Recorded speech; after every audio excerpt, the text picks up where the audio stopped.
Good afternoon, everybody. James, my friend, we've been around the world together on many occasions already, everywhere from New York to Munster to Bucharest, just in recent months, but it's a special pleasure to have you here at the State Department for the first time in your current role. And we're adding another chapter to a very long history of this special relationship at a time when it could not be more important and could not be more vibrant. In each of these engagements, our shared work to confront the threats posed by President Putin's war of aggression against Ukraine was at the top of the agenda, as it was today.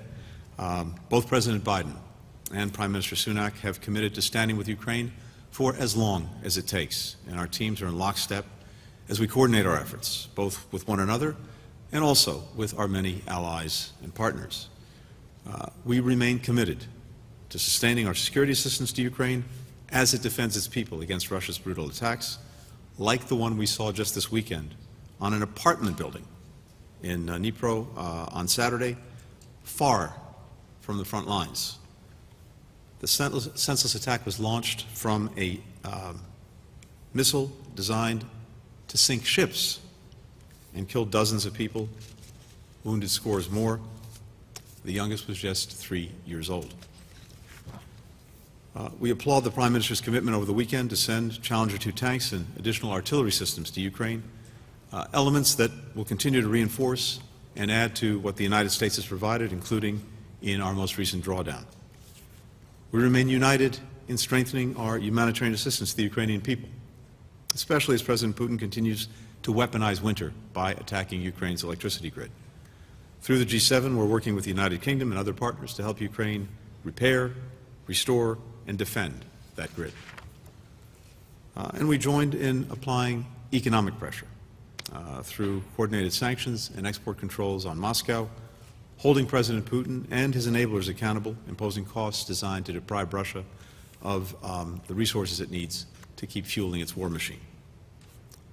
We're undertaking these efforts and more to put Ukraine in the strongest possible position when a negotiating table emerges so that there can be a just and durable peace.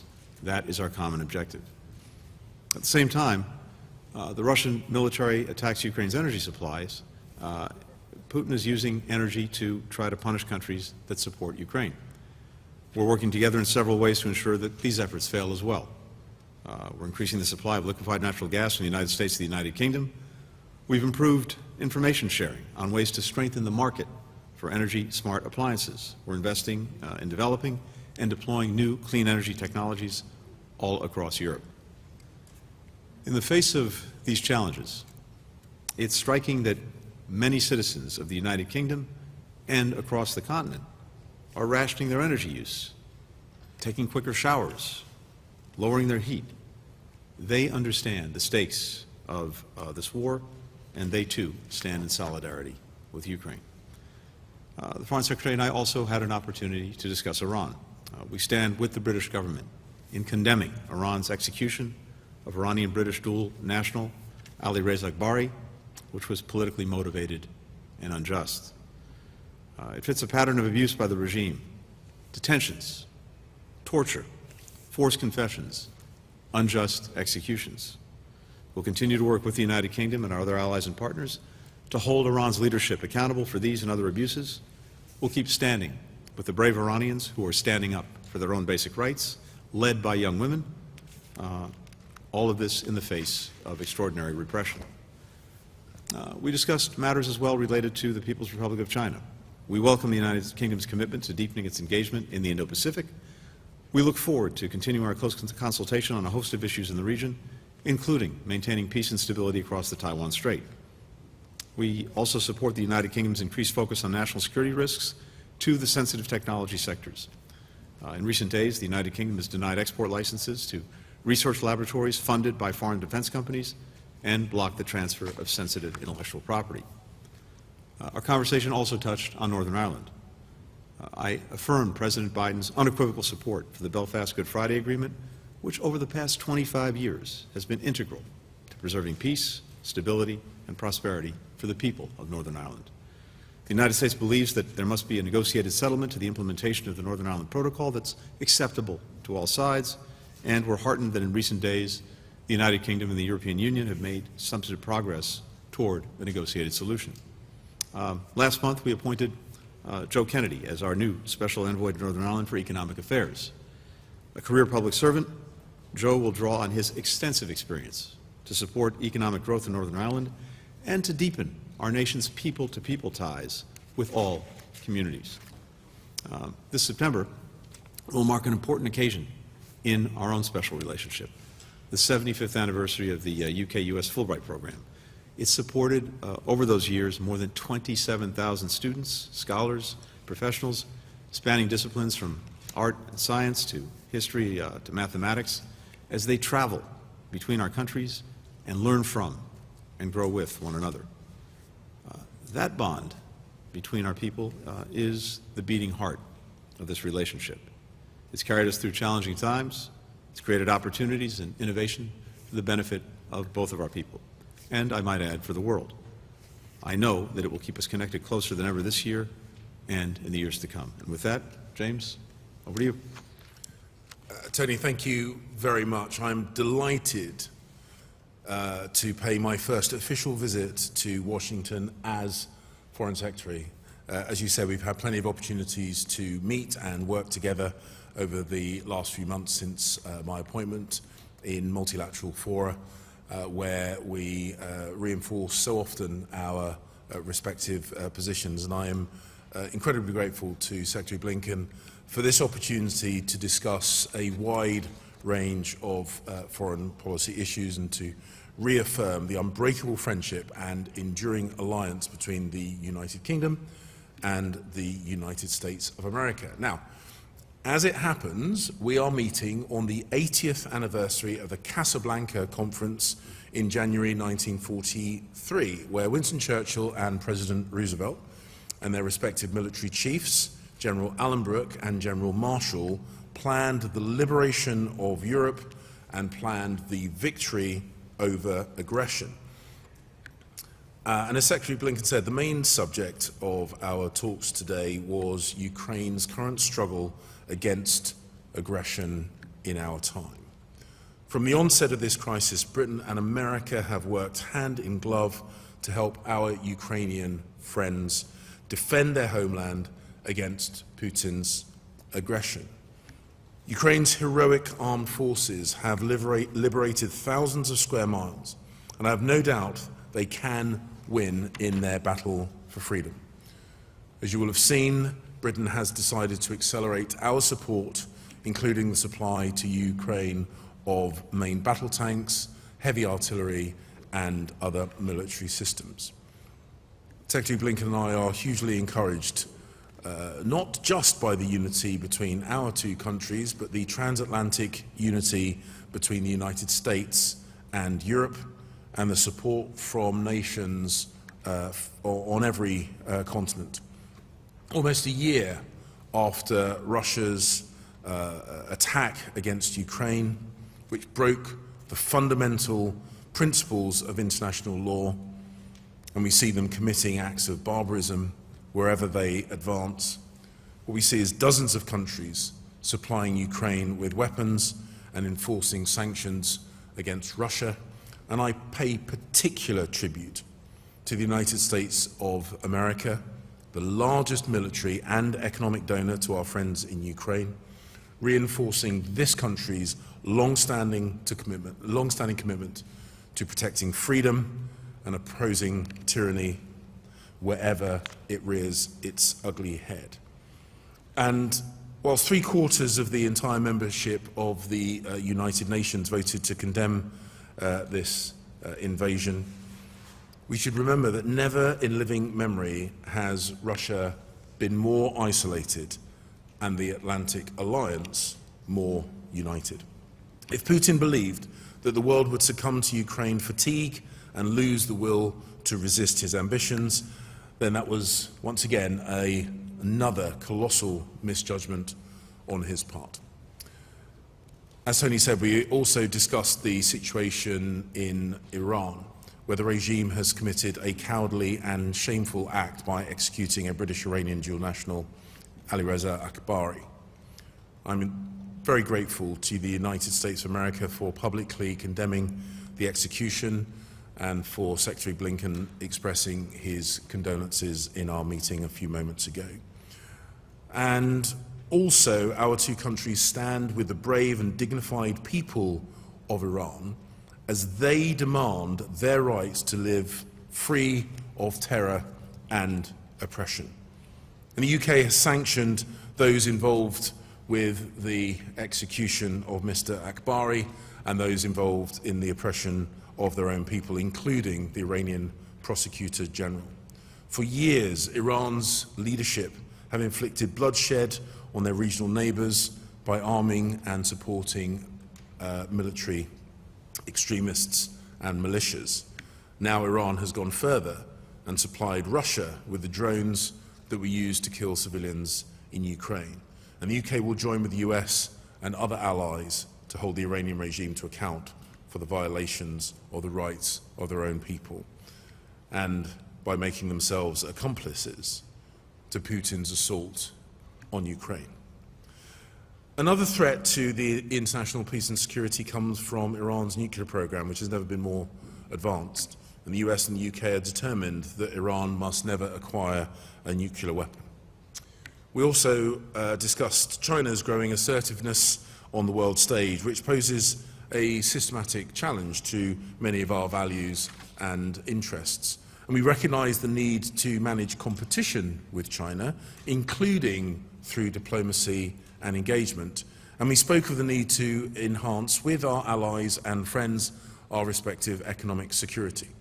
And we also need to take a long view, strengthen our resilience and reduce strategic dependencies. But nor can we ignore China or the need to engage with it, given China's significance on every issue in world affairs, ranging from economic stability to climate change. Britain and America share a steadfast commitment to peace and security in the Indo-Pacific. And the AUKUS partnership, a decade-long project to provide a nuclear-powered, conventionally armed submarine capability to Australia, is only possible because of the unique bond of trust between us. We also spoke about Northern Ireland and our negotiations with the EU and our efforts to resolve the issues of the Northern Ireland Protocol.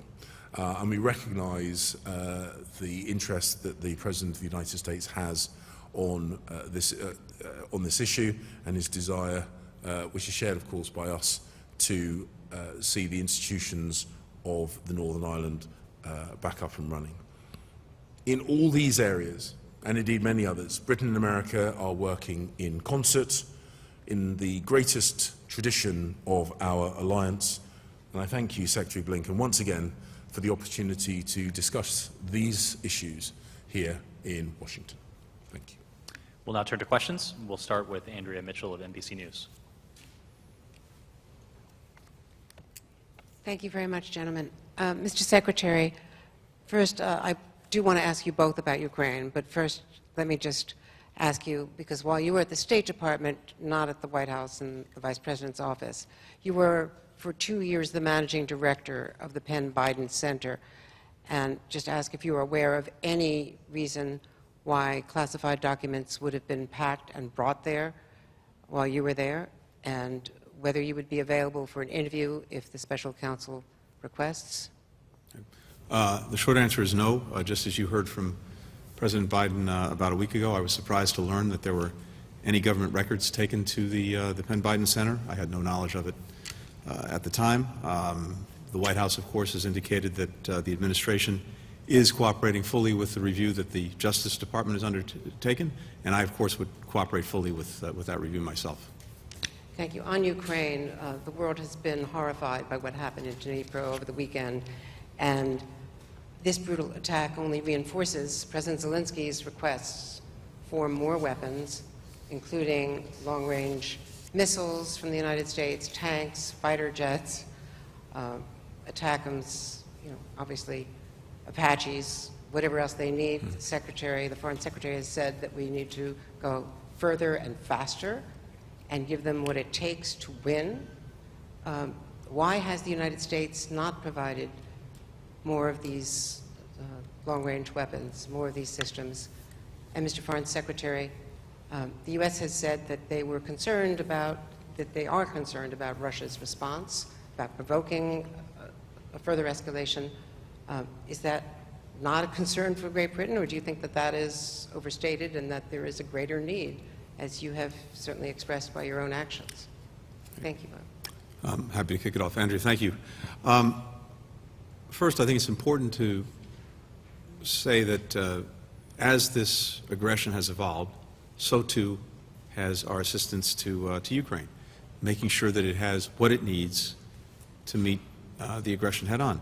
And as I said before, that started long before the Russian aggression, when we saw the storm clouds gathering in the months before the aggression.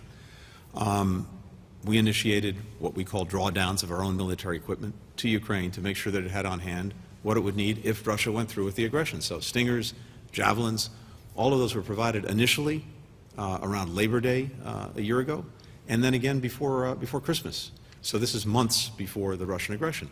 The result of that was that when Russia went in, when they attacked, the Ukrainians had on hand what they needed to repel the effort to take Kyiv, to take the whole country. And then, of course, the war has evolved. The aggression has evolved. It moved to the south and the east, and that's where it's been. But if you look at the trajectory from Stingers to Javelins to HIMARS to Bradley fighting vehicles to Patriot missile batteries, we have continuously provided what Ukraine needs. And we're doing it in a way make sure that it's responsive to what's actually happening on the battlefield, as well as projecting where it might go, making sure as well that the Ukrainians are trained on the systems that were provided, that they have the ability to maintain the systems, because if they're not trained and the systems can't be maintained, it's not going to do you very much good for very long. So all of these things taken together have been critical to the success that Ukraine has had to date. It starts with their own courage and resilience, but it's certainly been strongly supported by our two countries and many other countries, and we continue to adapt along the way. Now, all of that totals, on the part of the United States, some $25 billion in security assistance to Ukraine over less than a year.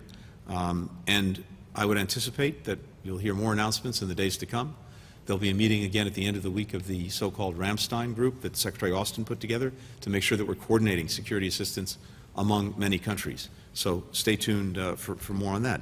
But the bottom line is we are determined to make sure that Ukraine has what it needs to succeed on the battlefield. As we've said, the fastest way to bring this war to a just and durable end, to get to diplomacy, to get to a negotiation, is to give Ukraine a strong hand on the battlefield. That's exactly what we're doing.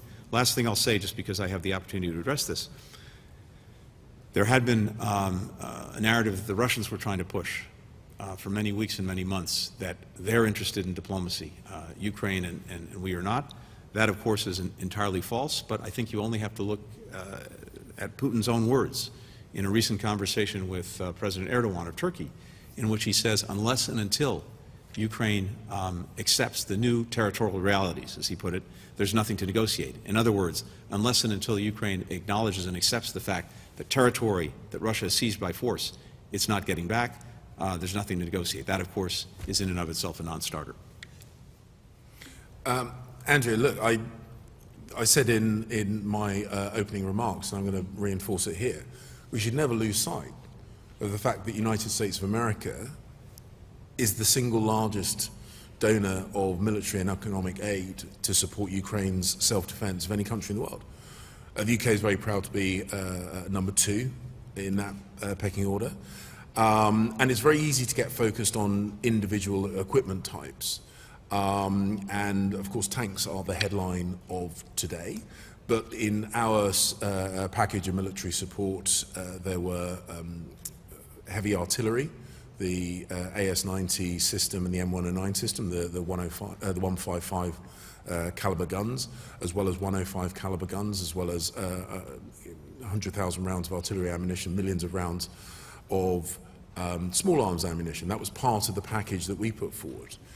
But we should also recognise the importance of the Patriot missile system. This is an incredibly sophisticated and important piece of air defence equipment. We've seen the horrors that Ukraine is having to endure because of air attacks, and so those air defence missile systems, the 50-plus Bradley armoured fighting vehicles that were recently announced, these are really significant, meaningful donations to the military effort. From the UK's point of view, we certainly value the long-standing commitment that the United States of America has made, the contributions that we're making in the UK, both in terms of equipment and training. We do so standing shoulder to shoulder with the United States of America, as we have done throughout this. I was at the United Nations Security Council meeting, literally sitting next door to Secretary Blinken, when we together warned the world of what Putin was about to do. We knew what his intention was. We provided that warning to the world, and we have both physically and metaphorically been shoulder to shoulder in our condemnation of Putin's actions and our support to Ukraine ever since. And I think it's really important the American people recognise what their own government is doing in support of freedom and in opposition to this aggression and oppression. Nick Allen of The Telegraph. Thanks very much. Question for each of you, please. For Secretary Blinken, another question on tanks. Germany suggested today that it won't allow tanks to be sent to Ukraine unless the US sends them first. What's your response to that? And for the Foreign Secretary, did you pledge today that the Northern Ireland Protocol issue will be resolved by the 25th anniversary of the Good Friday Agreement? And did you discuss whether President Biden will visit the UK in April? Thank you. So on the question of tanks, and for that matter, any weapon system, these are sovereign decisions for each country to make. I would note that what Germany has done to date has been quite extraordinary.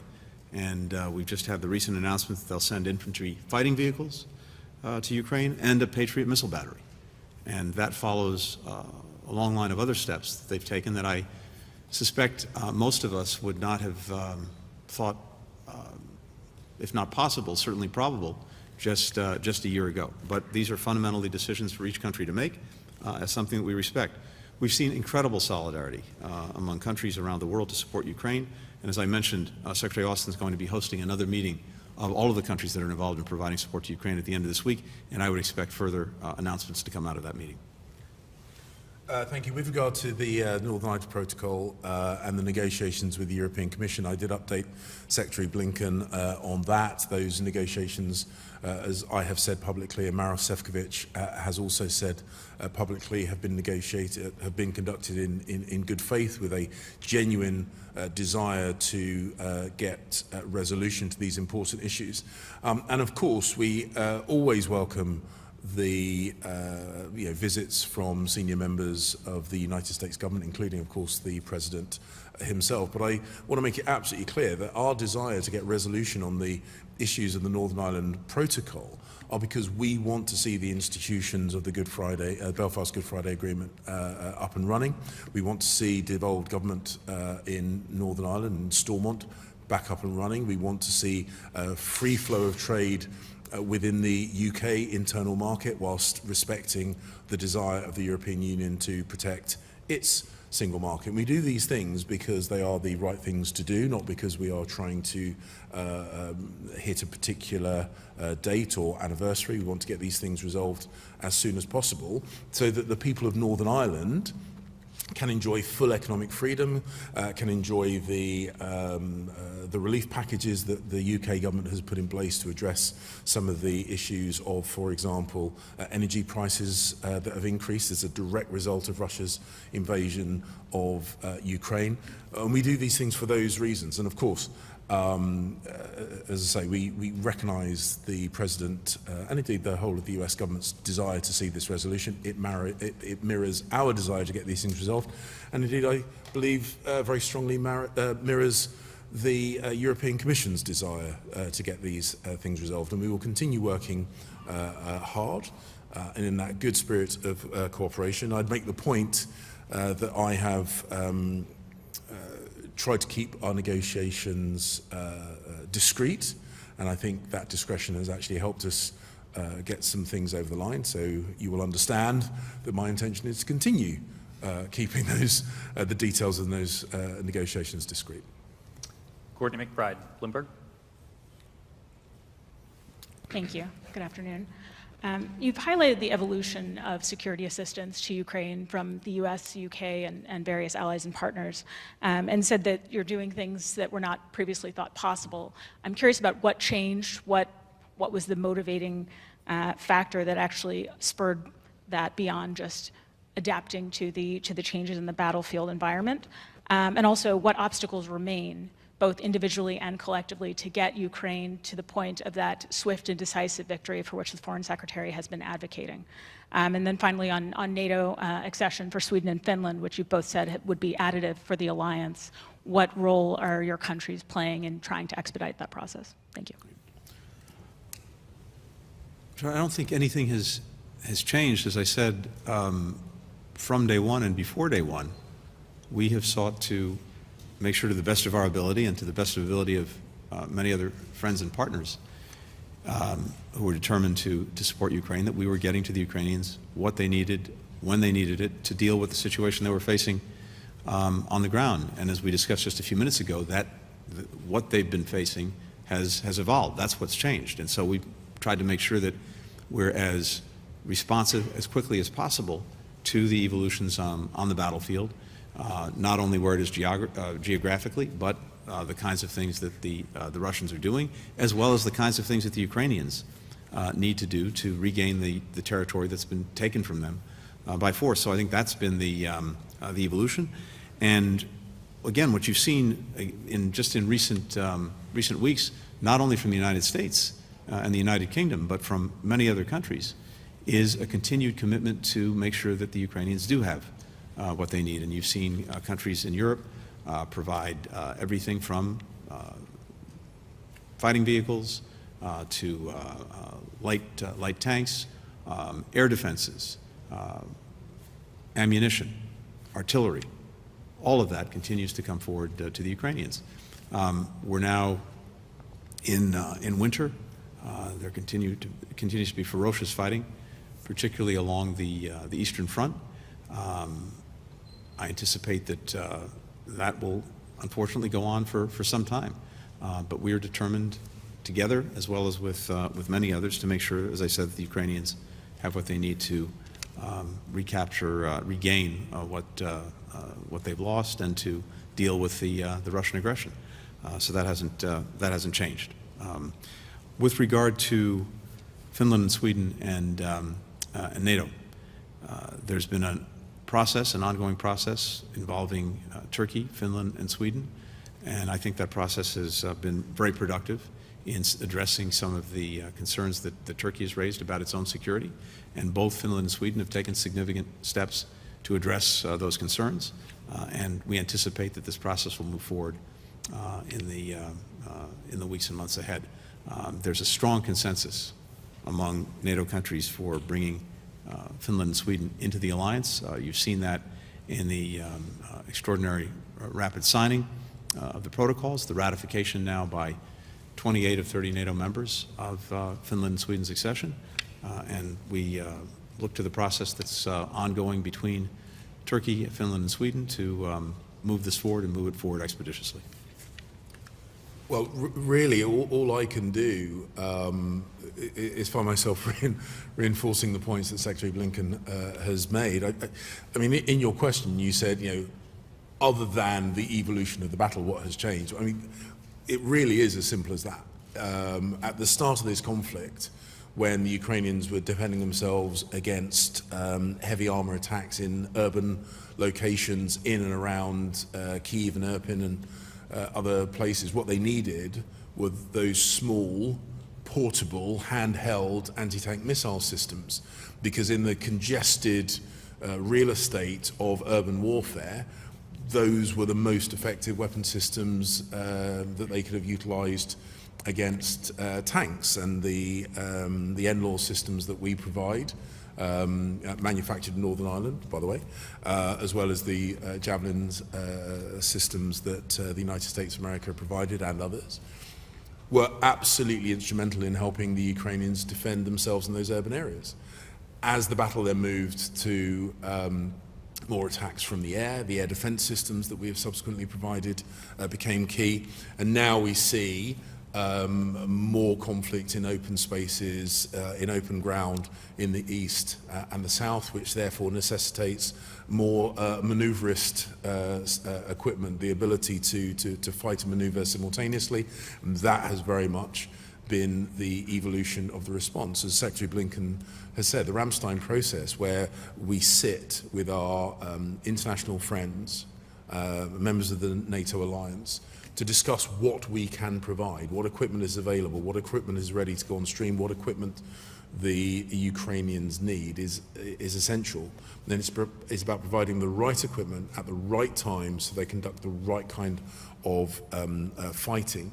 And of course the work that the UK has done and the US is doing in terms of training the Ukrainian troops so that they can be more effective with the equipment and ammunition that we are providing them, that they can utilize our donations most effectively and maintain the equipment most effectively is also important. And that process will continue, and we will evolve our support just as the battle evolves. And all I can do is echo the words that Secretary Blinken has said about Sweden and Finland.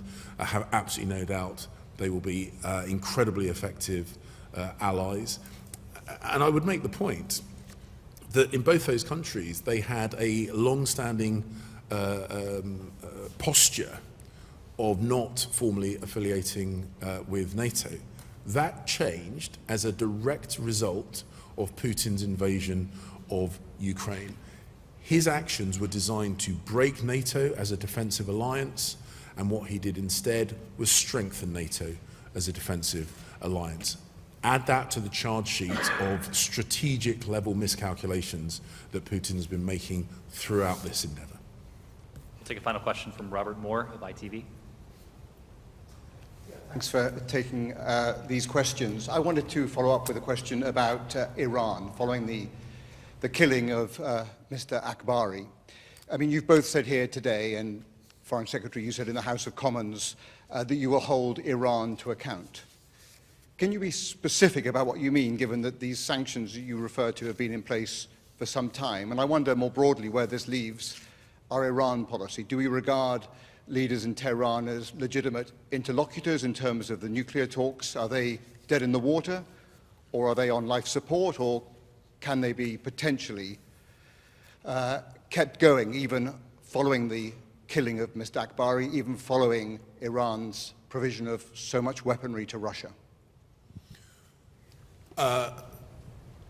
The execution of Mr. Akbari was a politically motivated act, and we acted swiftly to sanction people involved with it, including the Prosecutor General. We have already sanctioned members of the so-called morality police and of the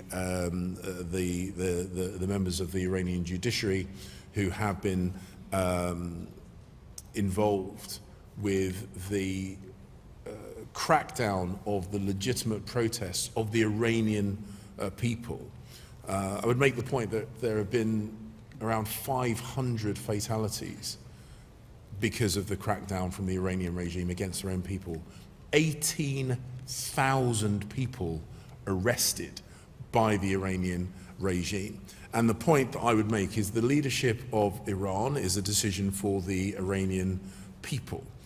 But I would just make the simple observation that the Iranian people are telling their government that they are not at all happy with the situation that they are living under and the limitations and privations. And it is in the hands of the Iranian government to make those changes. They call for us, for the US, for us and our friends to lift sanctions. And the point that we have made is that if they want to see those sanctions removed, they have to fundamentally change their behaviour. Sadly, we're not seeing any indication that they are ready to do so, and unfortunately that is as true with our efforts to prevent them acquiring a nuclear weapon as it is in the crackdown on the protesters and the persecution of their own people. It is in the gift of the Iranian leadership to bring about change. We will continue to act in response to their behaviours, and you'll have to excuse me, I'm not going to speculate about what further measures we might take, but I said at the dispatch box just before flying to the US that we do not limit ourselves to the response that I have already announced. But we will continue to speak to Iran where we're able to, and we hope that at some point soon they will listen properly to what we're saying, because I don't believe that a country with a multi-thousand-year history of sophistication and art really wants to have the international reputation of ugliness and brutality that Iran currently has. They are betraying their heritage, they are they are oppressing their own people, and the simple message that I put across is that they should change, not for our benefit, not because of what we say or do, but because their own people are demanding that they do so. And really, I can only strongly echo what the Foreign Secretary said. We were appalled by the execution of Mr. Akbari, just as we've been appalled by everything we've been seeing on the streets of Iran over the last months since these protests began. Mass arrests, sham trials, the executions, the use of sexual violence as a tool for protest suppression. We, the United Kingdom, but not just us, countries around the world are watching this, seeing this, and share the revulsion that we have. And these abuses will not go without consequence. Together with many other countries, we've been moving forward with a variety of unilateral actions, multilateral measures, using UN mechanisms to try to hold Iran to account. And that's played out in a number of different places in a number of different ways, and it will continue as long as necessary. With regard to the JCPOA, the Iranians killed the opportunity to come back to that agreement swiftly many months ago. There was an opportunity on the table that they rejected, an opportunity that was approved by all who were involved, the Europeans, the United States, Russia and China even at the time. And so the JCPOA has not been on the agenda as a practical matter for many months now. It's not our focus. We're focused on what's happening in Iran. We're focused on what Iran is doing in terms of the provision of weapons to Russia to use against innocent people and the entire energy grid in Ukraine. And of course, we're focused on its other destabilizing activities throughout the region. What is also very much in our focus is the President's commitment, President Biden's commitment, that Iran never acquire a nuclear weapon. Now, we continue to believe that the most effective way to do that is through diplomacy, and we saw the results and success of diplomacy when it comes to the original JCPOA, which put Iran's nuclear program in a box. And it was a terrible mistake to have torn up that agreement and walked away from it. And now we're dealing with the results. The results include, as the Foreign Secretary said, Iran making very significant progress on its nuclear program, and that represents an additional challenge to the other things that Iran is engaged in. But as I said, the JCPOA right now is not on the table. Last thing I'll say is that when it comes to diplomacy in general, you tend to spend a chunk of your diplomacy engaging with countries with whom you have profound disagreements or worse, including outright adversaries. That's the nature of what we do. And the one thing that's clear is that engaging in diplomacy, including with those who are engaged in outrageous actions, is sometimes necessary to try to advance our interests, and it never takes the word no from our vocabulary. Thank you, gentlemen. Thank you, everyone. That concludes the press conference.